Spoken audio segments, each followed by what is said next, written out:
Okay, I'm Akona Nzuta, and I'm here at the Vavasati Festival at one of the numerous music shows. But this time, we are going to be talking to somebody who's got a big public profile of the artists that we've spoken to so far. And I'll let her introduce herself.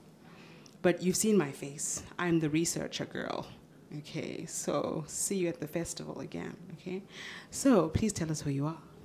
My name is Buhle Bendalo Mda, and I sing. And how long have you been singing? Ooh. Wow. Wow, I don't know.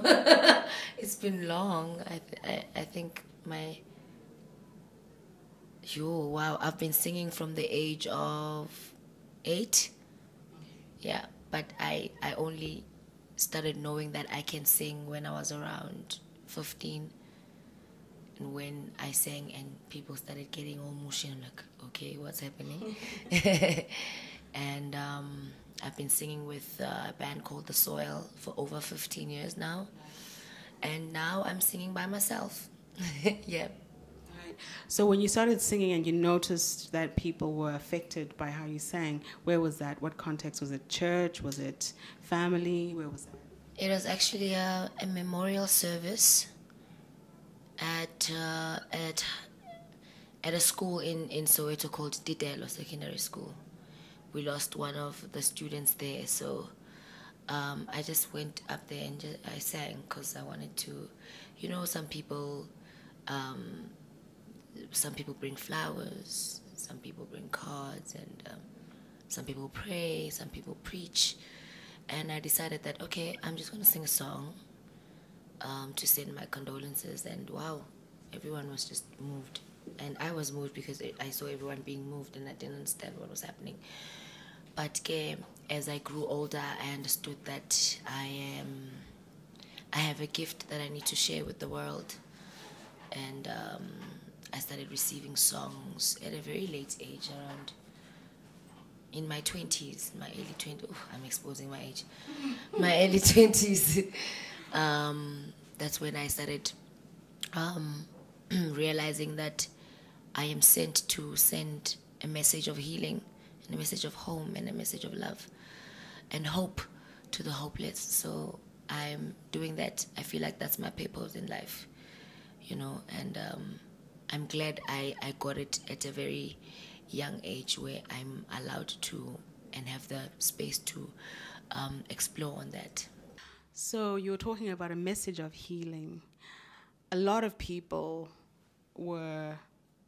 during the break, were talking about how they had not been affected by music in this way before because there was clearly an element of spirituality. Can you tell us what the idea to the show was from the beginning to the end? I think I was trying to break walls that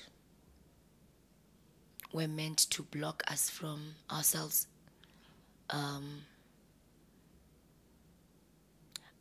I'm here to break walls of oppression and depression. I'm here to accompany people to themselves because I had the privilege of opening myself up to the spirit that accompanied me to myself. So I'm trying to share that gift of opening the doors that were locked by past generations and the doors that were blocked and locked by the oppressor, the doors that made us hate being black, and those that made us hate our forefathers and call them demons, and praise people that were forced on us. or praise people or spirit that was forced onto us without actually knowing where we come from and embracing ourselves.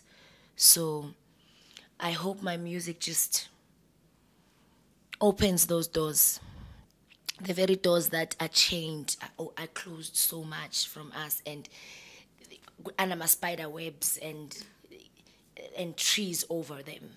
So I'm trying to cut all of that and open this treasure, because I believe as black people we are gifted with gold, and we are refusing to use it, and that gold is just instilled in us, but we've locked it away. So I'm hoping by the music I'm gifted with and that I'm trying to share it with everyone, does that, opens those doors. Okay, lovely. Because then there was the element yobungoma, Yes. right? And so that was intentional, right? As part of the healing.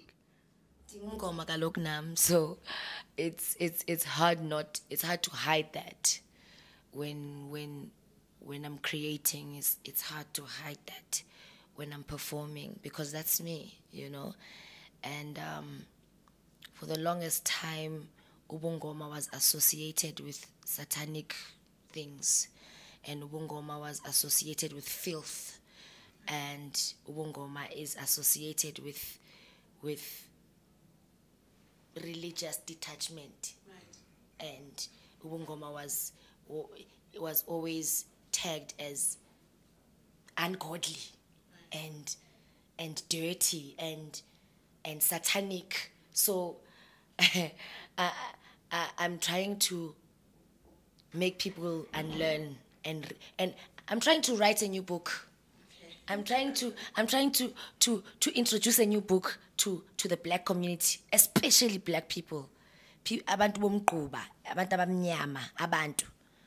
That's all I'm trying to do here, So if you are uncomfortable, you can leave the room. You are gladly welcome to leave the room.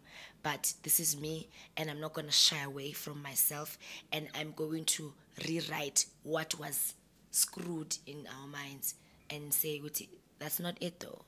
It's not. So yeah. It's not just a process of decoloniality for the performative. No. Right. There was also an interesting element to your show. It wasn't really a show. I feel like we're part of something else.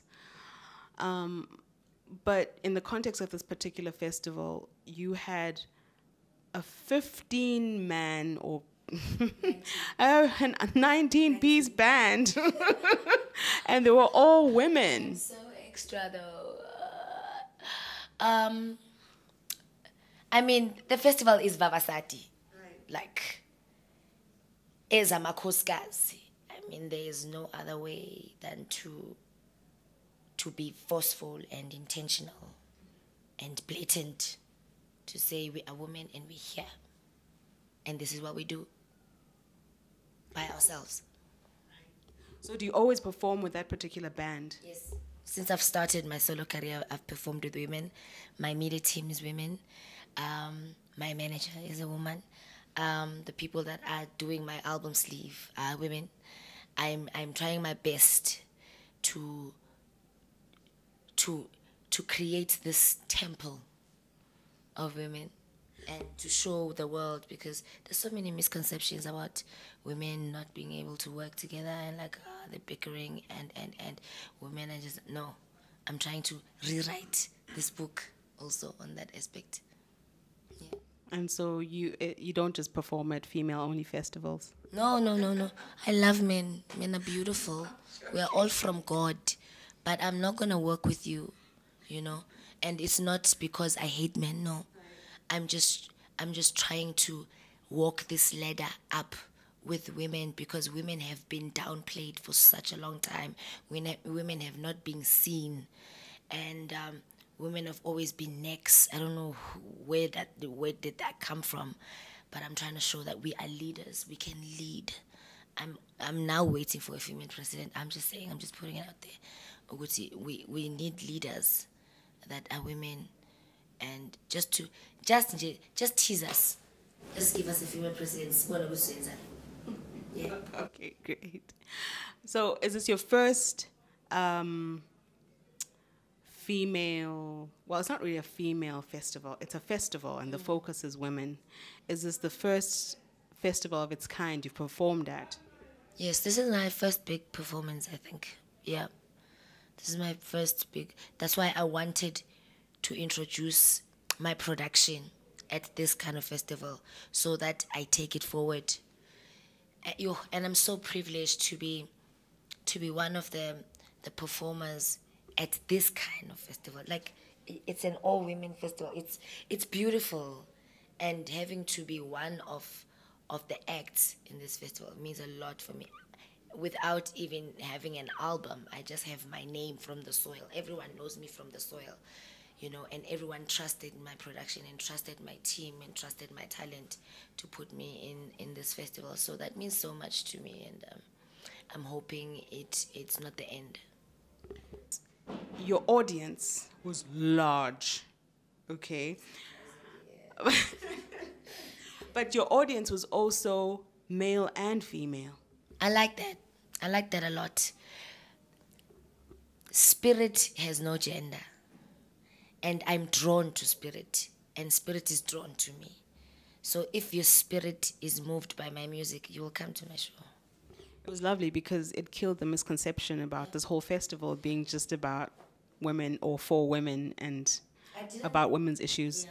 I didn't like that article that was released for this festival because it had my face on it and it said, for women only, men are not allowed. We're not trying to portray that message. We're not trying to send that message.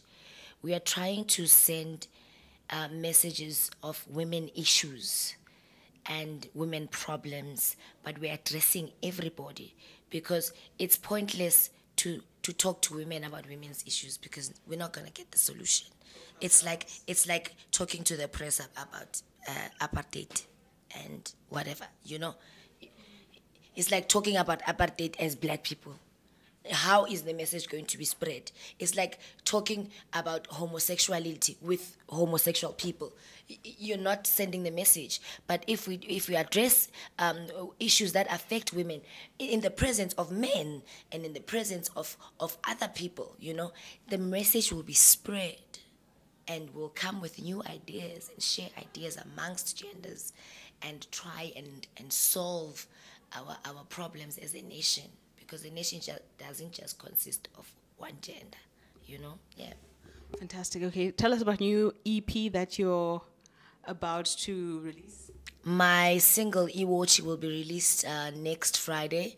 I'm super stoked. Oh my gosh, I'm so happy. It's a beautiful story behind Iwochi. I'm hoping to tell it as we go along. It's gonna be released on the 30th of August, Women's Month, and I feel like the title of the song itself is just so broad because I've been waiting for this time for so long. So I'm asking people to just borrow me Iwochi so that I can check if it's my time to shine, my time to spread my message of healing, my time to explore, and my time to touch people's souls in a different way. Yeah. Thank you so much. Thank you. Eat your Eat your babes. Thank you.